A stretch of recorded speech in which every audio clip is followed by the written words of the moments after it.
it would stay away. Every time our cameras went a certain direction, you could see the black clouds looming large on the horizon. But Maxime Renault continues to lead by 1.3 seconds. That's him there, just going out of shot. The 103, Chase Sexton, all over the back of him from the United States. In second place, back end, working overtime as Jet Lawrence of Australia closing in. 2 seconds quicker that time around, Jet Lawrence, then Maxime Renault and Chase Sexton. He's into the 11s. They are on 2:13 lap times. Yeah, and if you are Team USA, you almost just want to tell Chase, let Jet go. There's no reason to fight here. There's an 8-point cushion at the moment. Of course, things can change quickly. Somebody crashes, and you might regret that. But the last thing you want to do is get into some sort of battle here, and let's see who's on the ground. The yellow flags should be a back marker as we're coming, as we're obviously watching the leaders. Just looking at the lap times here, Jorge Prado, that time around 2:19.5. He lost 7 seconds to Tomac. Tomac now 1.3 behind the Spaniard. So it's going to be interesting to see how that plans out. I'm guessing at the moment Tomac will have him in his sights and will try to make that move stick as soon as possible. Well, it does make sense for Tomac to try to move forward, because right now they're using a 9 for Justin Cooper, and they'd rather not. You know, the further that Tomac could move forward, that they would be able to use that 7 than a 6.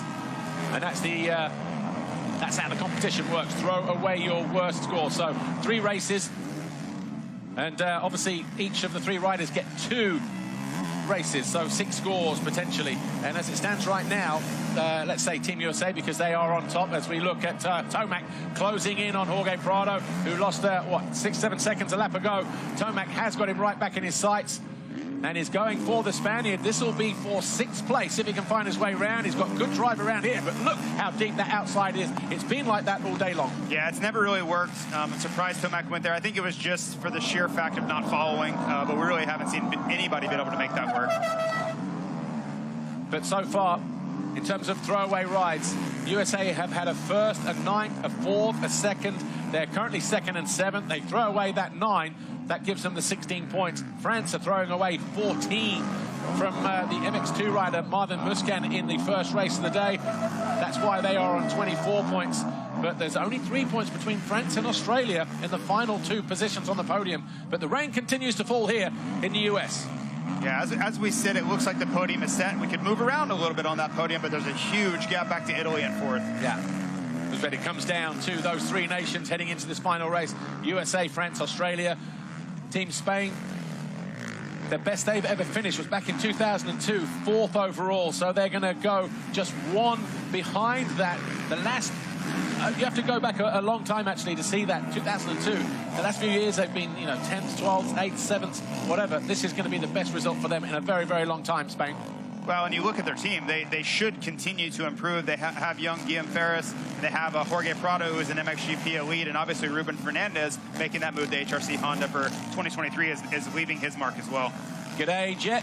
All of a sudden, he's all over the back of Chase Sexton. Just taking a moment there to clean the goggles. Wants to go after the Honda man ahead of him. Maxime Renault. They all bobbled in that bottom corner. You notice that bottom right, they all went deep. But look at Lawrence. Can he cut back to the inside like he did on Guadagnini? No, he can't. And that was obviously his pass for the lead in race 1 on that part of the racetrack. But he's hard on the brakes. He's going to charge down the inside. Wow, decisive that from Hunter Lawrence. A back end all over the place from Sexton on the exit of the turn. Yeah, I was wondering if we would get another hand gesture there like we did in the first one, but not this time. I mean, and we kind of saw that coming. 2 seconds a lap is going to show up. It's just where does he make the move? Full commitment there from Jet Lawrence that time around. They love it down there in pit lane.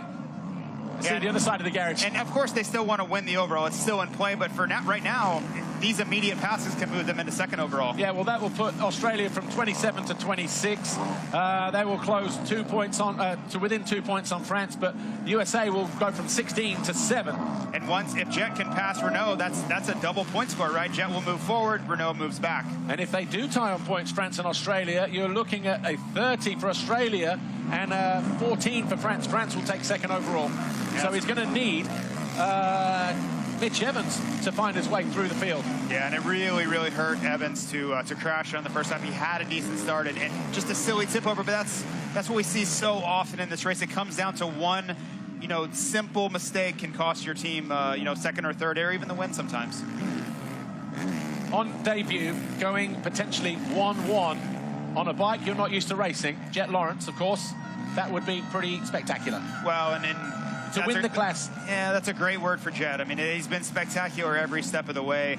You know, his style suits a 450 so well. He makes it look so effortless, and I'm sure he's trying hard. It's not really indicative of the effort he's putting in, but, you know, he sits up, straight back, doesn't look like he's really pressing too hard, and with all of that torque and power that the 450 has, he can really kind of utilize that, very similar to how Ken Roxon rides, where it almost looks effortless.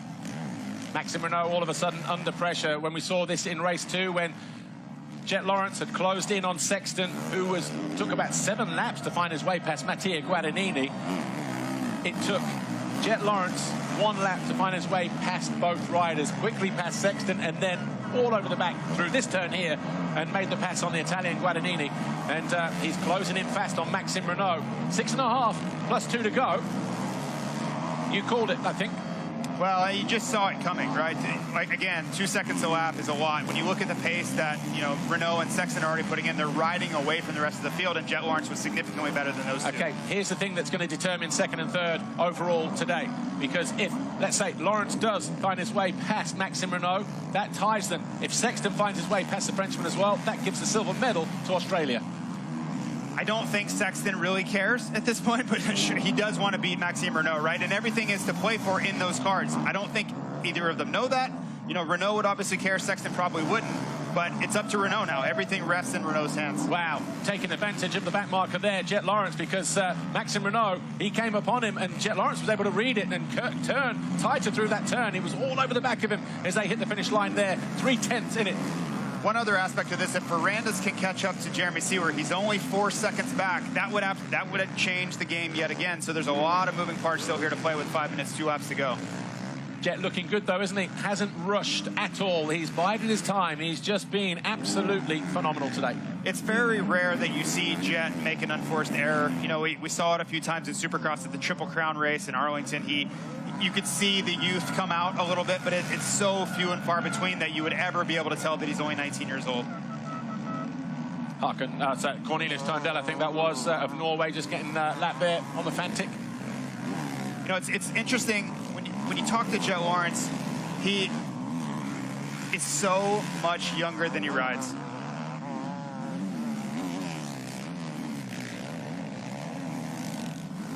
Jet Lawrence just buries the wheels in that bottom turn. He's up against back markers there. The number 36, I think that was Jari Haavisto of Finland. And just to expand on that, you know, when you talk to Jet, he's every bit of a 19-year-old. I would say even younger. His mindset, he just thinks like a youngster. But when he rides, there's so much more maturity to it. He rides like he's been in this series for 15 years, and I don't really know how to explain it. It's very unique. His racecraft, his thoughtfulness, his line selection, there's just so much there. And you wonder, when he's 23, 24, 25, he's going to be unbeatable. Yeah, he's definitely a diamond in the rough, that one. Well, it's funny, you know, you talk to Hunter Lawrence about it, and Hunter says that Jet hangs out with riders younger than him. He hangs out with the amateur riding crowd versus the older kids, just because that's the way his mind works. That's where he's at in his kind of social maturity, and then he puts his helmet on and everything changes. Yeah. It's all about fun for him, isn't it? Just behaving like it's like Tom Hanks in Big. Yeah, and Hunter, I think, is kind of taken aback by it, because he's like, you would think he's this adult the way he approaches racing, but he's really not. Like, he would rather go play with toys in the sandbox than he would, you know, do the things that Hunter would be doing more as an adult. So Maxime Renault then, 11 laps complete. Likewise for Jet Lawrence and Chase Sexton. Just 3.5 seconds separate the first 3 riders in this race, but it's Team USA who continue to lead the overall classification on 16 points. France on 24, Australia on 26. I think we have to give Renault a ton of credit. You know, he hasn't failed to the pressure here. It is raining. I don't know if that's changed anything. Maybe Jet's holding back to save his vision, but you know, it would be very easy for Renault to wilt here. You know, they pushed the pace. He's had pressure this entire race once Ferrandis went down, and you really haven't seen any of that. He hasn't made mistakes. He hasn't looked under pressure, and this is the biggest race of the year, and really looks the part. Look at the takeoffs and landings, how they're shining up and they're polishing up, and the rain coming down.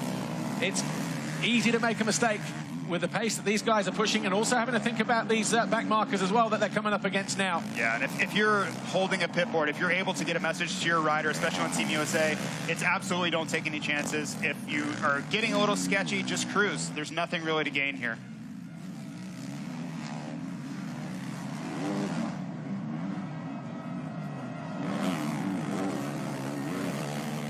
A two-horse race between Maxime Renault and Jet Lawrence. The Australian getting better drive uphill into Talladega. Is he going to make the move? No, he's not. I was going to say to make the same move that he made on Chase Sexton earlier on in the race, but he is right within pouncing distance now. Look at the rain coming down now. It's almost horizontal. Jet's been incredible through that section all day long. I don't know how he's able to carry such momentum versus, you know, we're not talking about amateur riders. Maxime Renault is your MX2 world champion from 2021, and he makes him look amateurish through that section. I think it speaks to the talent, and it's almost like Jet can see the lines forming and where it's going to slow you down. You see him take the inside there, but Renault should get Larocco's leap here. Yeah, he does, and that inside was heavy, and I thought actually Maxime Renault was brave to try that because he also looked like he got bogged down coming out of that turn. Yeah, and it pouring down rain, he probably can't see really well, but I think it also speaks to Renault wants to win this race, not only for Team France to give them the best opportunity possible, but for himself.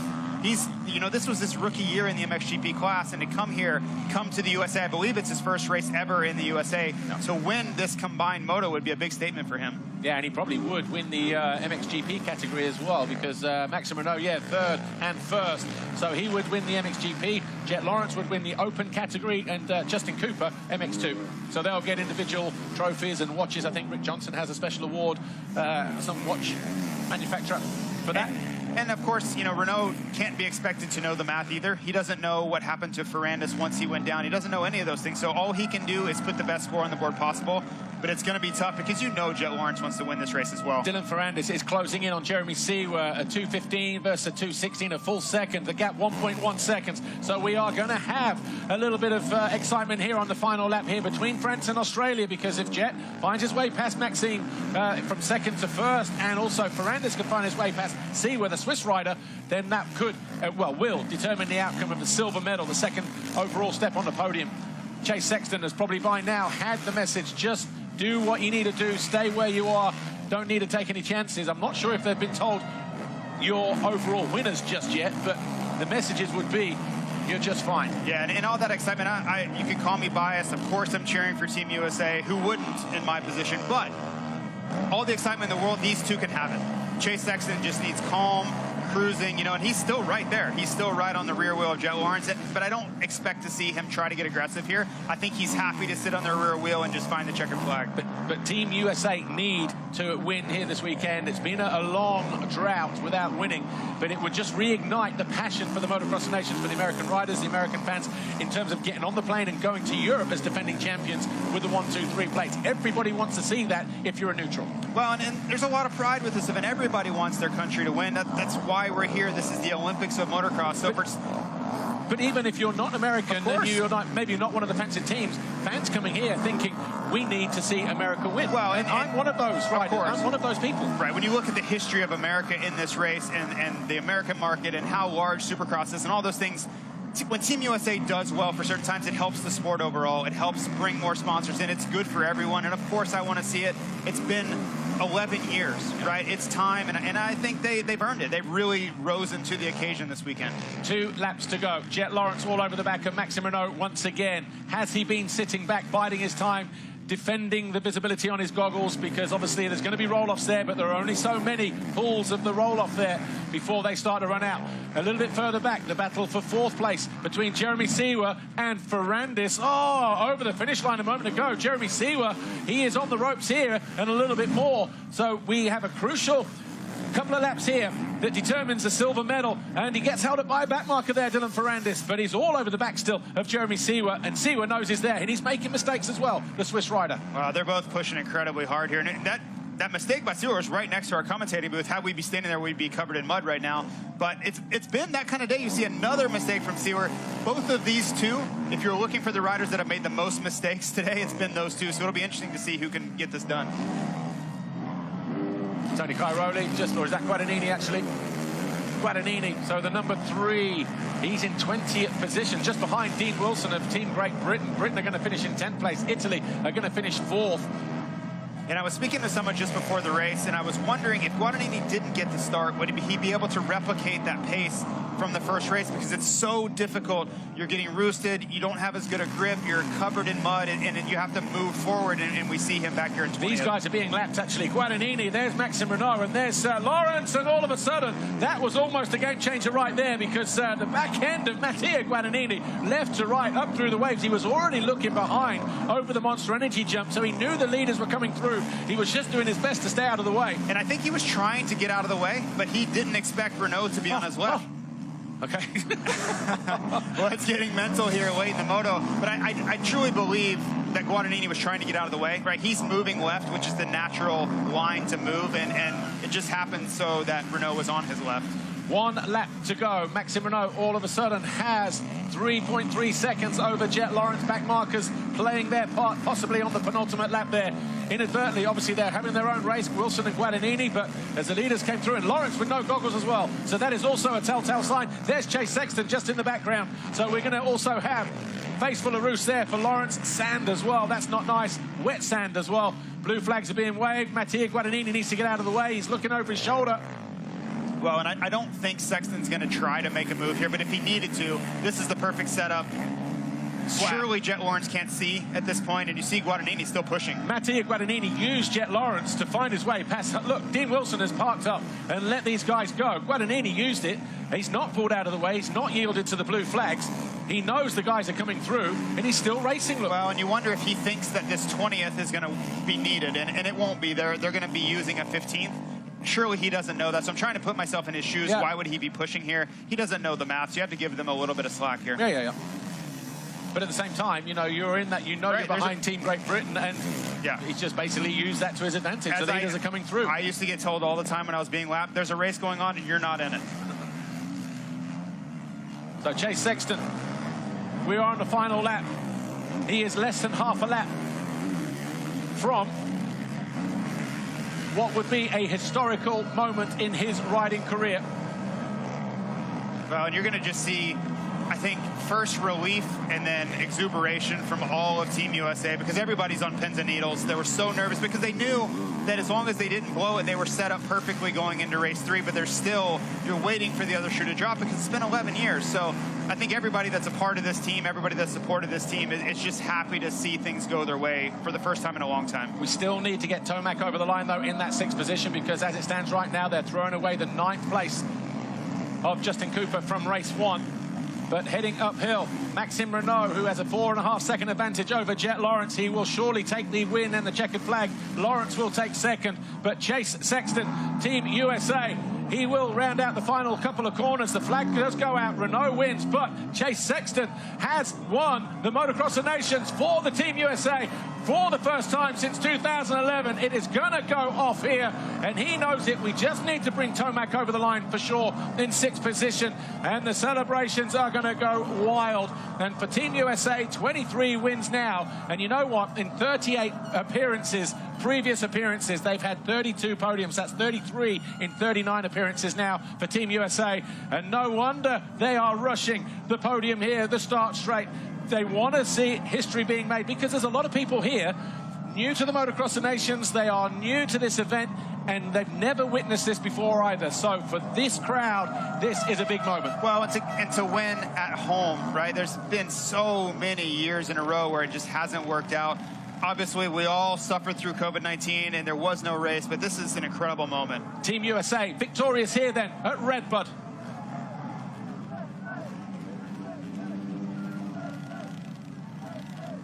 And the chants are already starting. Are you going to join in, Jason? Because actually, you can breathe a sigh of relief now because 11 years for you as a fan, as a loyal servant to the cause.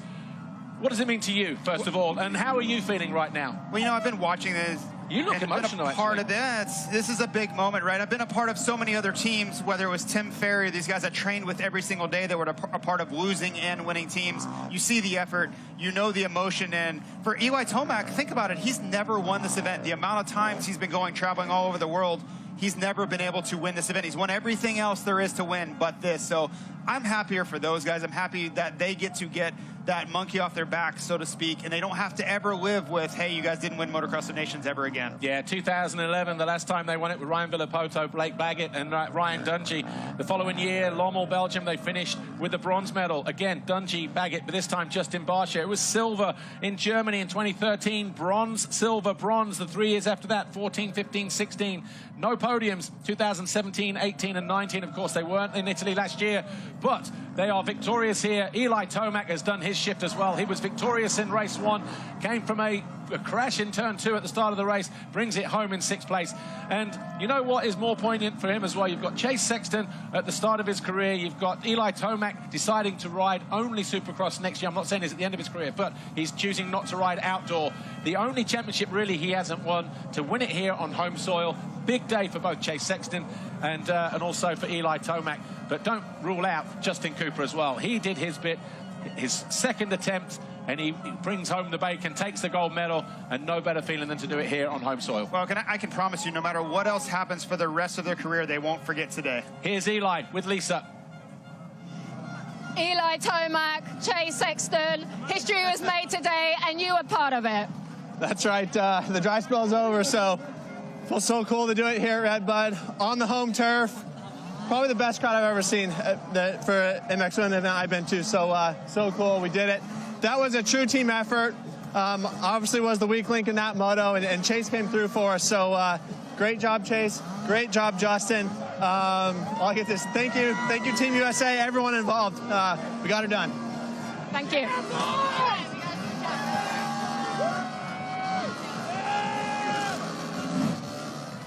Eli Tomac, Chase Sexton, Justin Cooper, victorious here at Redbud, the 75th edition of the Monster Energy FIM Motocross of Nations. 33 podiums now in 39 attempts for the US. 23 as a winner, 7 as a second place finisher, 3 times as third. Team USA victorious here in 2022.